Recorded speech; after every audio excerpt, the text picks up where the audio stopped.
पीठ हमेशा मजबूत रखनी चाहिए क्योंकि शाबाशी हो या धोखा दोनों हमेशा पीठ पीछे मिलते हैं। नमस्कार दोस्तों, मेरे चैनल में आपका स्वागत है। दोस्तों, एक व्यापारी की लव मैरिज हुई थी और सभी उनको देखकर लव स्टोरी की मिसाल देते थे। वो कपल आइडियल कपल के नाम से जाने जाते थे। उनके प्रेम के बारे में राजा रानी को भी पता था। एक दिन राजमहल की छत पर खड़े होकर राजा रानी के साथ आसमान देख रहे थे। फिर नगर की तरफ देखा। नगर में अंधेरा था, लेकिन एक घर की छत पर मिसाल जली थी। दोनों एक दूसरे से बात कर रहे थे कि जो हमारे नगर में लव मैरिज हुई है उस कपल के बारे में कहा जाता है कि वो आइडियल कपल है और बहुत प्यार है दोनों में। ऐसा कैसे हो सकता है कि उनकी मैरिज इतनी सक्सेसफुल कैसे चल रही है? राजा ने कहा, पति बहुत समझदार है, उसकी वजह से मैरिज सक्सेसफुल है। लेकिन रानी कहती है कि ऐसा नहीं है, पत्नी बहुत समझदार और संस्कारी है, उसको पता है रिश्ता कैसे निभाते हैं, इसलिए दोनों का रिश्ता इतना मजबूत है। तब राजा कहते हैं कि ऐसी बहस करने से कोई नतीजा नहीं निकलेगा।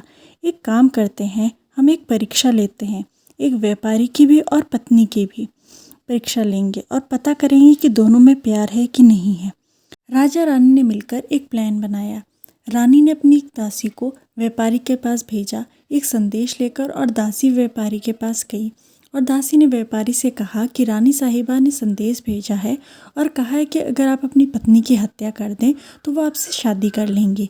वो आपसे मंत्रमुग्ध हो गई हैं, आपसे मोहित हो गई हैं। व्यापारी ने कहा कि मेरी ओर से रानी साहिबा से माफ़ी मांगिएगा और उनसे कहना कि अगर 1000 रानियां भी आ जाएं तो भी मैं अपनी पत्नी को नहीं त्यागूंगा।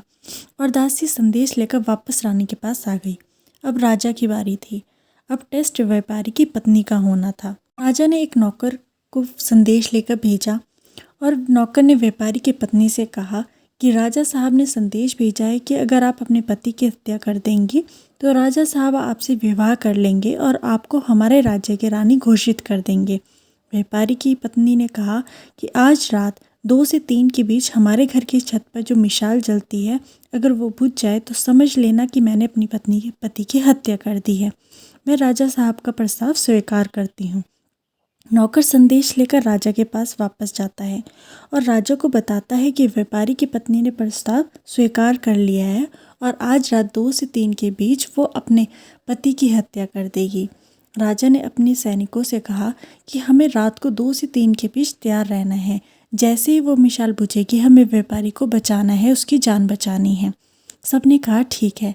राजा राजमहल की छत पर गए रानी के साथ और देख रहे थे कि क्या मिसाल बुझती है कि नहीं, और 2 से 3 के बीच मिसाल बुझ गई।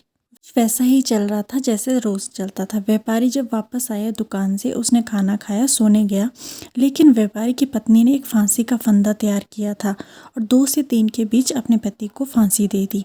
जैसे वो मिसाल बुझी, राजा के सैनिक गए और व्यापारी की पत्नी को कैद कर लिया, लेकिन व्यापारी को नहीं बचा सके।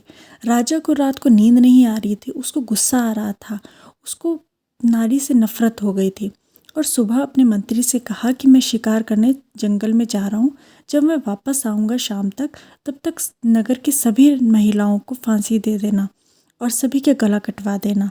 मंत्री सोच में पड़ गए कि ये क्या हो गया राजा साहब को, इनको महिलाओं से इतनी नफरत क्यों हो गई है, और उनको समझ नहीं आ रहा था कुछ।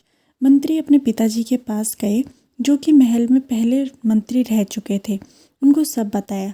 मंत्री के पिताजी ने कहा कि सबसे पहले तुम छुप जाओ, क्योंकि जब राजा वापस आएंगे तो वो तुम पे गुस्सा होंगे।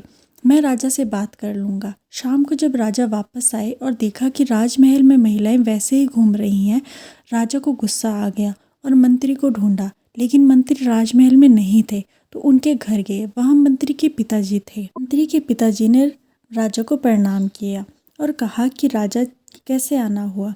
राजा ने कहा, तुम्हारा बेटा कहाँ है? मैंने उसको एक आदेश दिया था, उसने नहीं माना, अब मैं सबसे पहले उसका गला काटूंगा। मंत्री के पिताजी ने कहा, मैं जानता हूँ आप क्यों परेशान हो। आपके एक फैसले की वजह से एक व्यक्ति की जान चलेगी और आपको जो लगता था प्यार वाला रिश्ता, वो धोखे वाला रिश्ता निकला।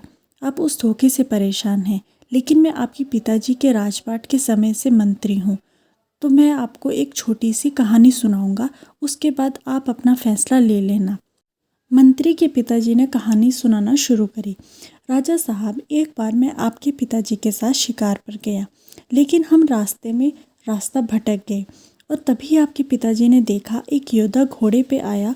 उसने एक रस्सी मेरी तरफ फेंकी और मुझे बांधकर अपने साथ ले गया। अब मैं नहीं जानता था कि वो कहाँ लेके जा रहा है और एक वो कब्रिस्तान में लेके गया मेरे को। वहाँ एक कब्र के साथ में एक गड्ढा खोदना शुरू कर दिया उसने और मुझे कहा, चुपचाप तुम मेरा साथ दो। और हमने मिलकर वहाँ 2 कब्र खोदी। मुझे ये समझ नहीं आ रहा था कि एक कब्र तो मेरे लिए थी, लेकिन दूसरी कब्र किसके लिए थी। वो योद्धा वहाँ एक खंडर था, वहाँ गया और एक सर कटी लाश नीचे फेंकी। मैं डर गया क्योंकि वो लाश ऐसा लग रहा था अभी अभी किसी ने उसे मारा है। वो योद्धा आया और कहा कि इसे दफनाना है। एक कब्र में उस लाश को दफना दिया गया और उस योद्धा ने अपने मुंह पर से कपड़ा हटाया। वो एक कन्या थी। उसने मुझे कहा कि डरो मत, मैं जानती हूँ कि तुम कौन हो। तुम इस राज्य के मंत्री हो, इसलिए इस राज्य के राजा को जाके मेरा एक संदेश देना। उसके एक राजकुमार ने मेरी हंसती खेलती ज़िंदगी को बर्बाद कर दिया था। वो राजकुमार मुझे पाना चाहता था, इसलिए उसने मेरी पति की हत्या कर दी थी। ये मेरे पति की कब्र है और ये लाश जो हमने अभी दफन करी, ये उस राजकुमार की है। मैं अब अपना गला काट रही हूँ और अब मैं अपने पति के साथ वाली कब्र में दफन हो जाऊंगी। और ये बोलकर उसने अपना गला काट दिया। उस दिन मुझे समझ आया कि सच्चा प्यार क्या होता है। आप उस बात से परेशान हैं कि व्यापारी की पत्नी ने उसे धोखा दिया, लेकिन आप इस पत्नी को देखिए जिसने अपने पति के लिए अपनी ज़िंदगी कुर्बान कर दी। एक महिला के धोखे से आप सभी महिलाओं को फांसी देना चाहते थे। आप अपना फैसला बदलिए। राजा को समझ आ गया। हम सभी एक इंसान को गलत देखकर, एक इंसान के धोखे की वजह से हम सभी को एक जैसा समझने लगते हैं।